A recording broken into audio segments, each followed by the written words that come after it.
श्री विशाखा सखी के अवतार। निकुंज में दो सखी प्रधान हैं, एक श्री ललिता जी और दूसरी श्री विशाखा जी। वास्तव में ठाकुर जी को किशोरी जी को निहारना प्रिय है। बहुत ध्यान से सुनियो सब लोग। ठाकुर जी की नित्य उपासना क्या है? किशोरी जी को निहारना, बस। पर किशोरी जी की नित्य उपासना ठाकुर जी को निहारना नहीं। चाहती तो हैं, चाहती तो नित्य ठाकुर जी को निहारना है, पर ठाकुर जी इतने व्यस्त हैं कि किशोरी जी भी थोड़ा संकोच करती हैं। और दूसरी बात, दूसरा कारण हमारे ब्रज का आ जाता है कि किशोरी जी चाहती तो ठाकुर जी को निहारना है, लेकिन कहीं ठाकुर जी ज्यादा फूल नहीं जाएं, ज्यादा कहीं इतरान नहीं लग जाएं, इसलिए जानबूझ के निहारती नहीं है। ठाकुर जी हमारे कैसे, नेक अगर किशोरी जी बड़ाई कर दें तो ठाकुर जी फूले नहीं समा में। नेक अगर ज्यादा निहारने लग जाए तो ठाकुर जी स्वयं ही काजर लेके हमें अपनी बिंदी लगा ले, मुझे नजर लग जाएगी आपकी।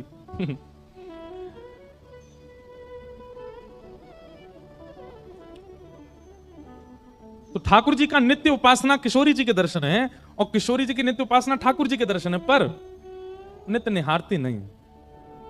तब किशोरी जी क्या करती हैं? वे सन्मुख बैठा करके श्री ललिता जी को देखती हैं और विशाखा जी को देखती हैं। ललिता और विशाखा जो हैं, ये किशोरी और ठाकुर जी के ही रूप की परछाई से उनके सामने लीलाएं करती रहती हैं। जैसे जब जब श्याम सुंदर की याद आती है तब तब ललिता विशाखा लीला करती हैं और लीला करके किशोरी जी को दिखाती हैं। ललिता जी श्री किशोरी जी बनती हैं और विशाखा जी श्री श्याम सुंदर बनती हैं, और ये दोनों लीला करके दिखाती हैं। उसी से किशोरी जी का मन प्रसन्न होता है। तो ऐसा कह दें तो कोई अतिशयोक्ति नहीं कि ठाकुर जी की उपासना किशोरी जी का दर्शन और किशोरी जी की उपासना ललिता विशाखा का दर्शन। वो नित्य निहारती हैं दोनों को। कितनी बड़ी सौभाग्यवती हैं कि अपलक नेत्रों से किशोरी जी निहारती हैं उनको। ललिता जी का तो प्रादुर्भाव ही किशोरी जी के प्रतिबिंब से हुआ। ऐसी कथा आती है कि एक बार निकुंज में ठाकुर जी बोले, हे श्यामाजू चलो आपको श्रृंगार मैं करूंगा। और जब जब किशोरी जी को श्रृंगार ठाकुर जी ने किया है तब तब किशोरी जी को अपना ही रूप भायो है। जैसे हर किसी को अपने आप को श्रृंगार के बाद देखने की इच्छा होती है, हम कैसे लग रहे हैं। अन्य दिन तो सखियां तैयार करती हैं, कभी कीर्ति मैया श्रृंगार करती हैं, कभी श्री जी स्वयं भी श्रृंगार करती हैं, परंतु अन्य दिन तो किशोरी जी स्वयं को श्रृंगार करके प्रतिबिंब में देखती हैं, दर्पण में देखती हैं और फिर आगे लीला में चली जाती हैं। पर जिस दिन ठाकुर जी श्रृंगार करके जाते हैं किशोरी जी का, किशोरी जी प्रतिबिंब के सामने ही बैठी रहती हैं, स्वयं को ही निहारती हैं। आज ठाकुर जी ने किशोरी जी का श्रृंगार किया, पत्रावली पधराई, आंखन में काजर लगायो, सुंदर निज कर गूथ सुमन के गजरा, ये अपने ही हाथ पहरावत है। तू है सखी बड़ भाग बड़ी, नंदलाल तेरे घर आवत है।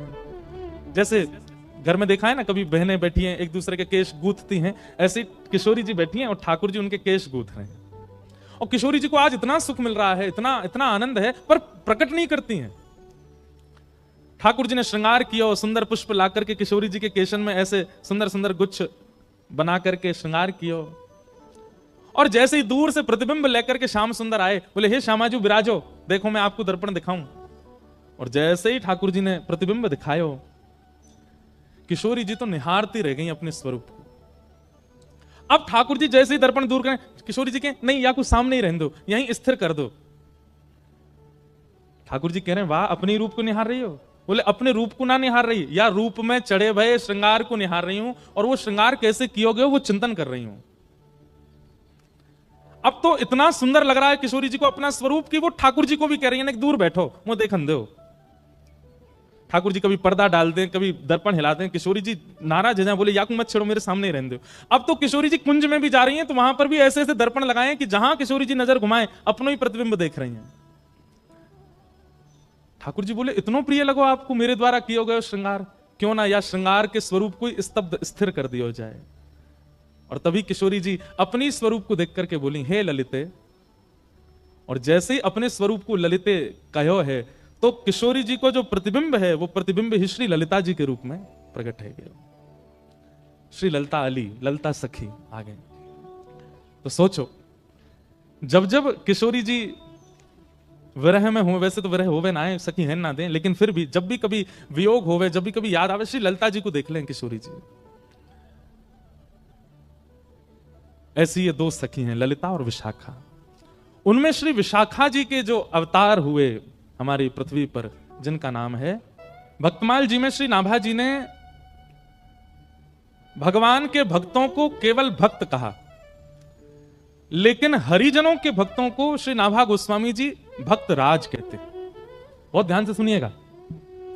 जो ठाकुर जी के भक्त हैं, श्री नाभा जी कहते हैं ये केवल भक्त हैं, इनकी उपाधि केवल भक्त की है। लेकिन जो ठाकुर जी के भक्तों के भक्त हैं, ये भक्त राज हैं, ये भक्तन के राजा हैं।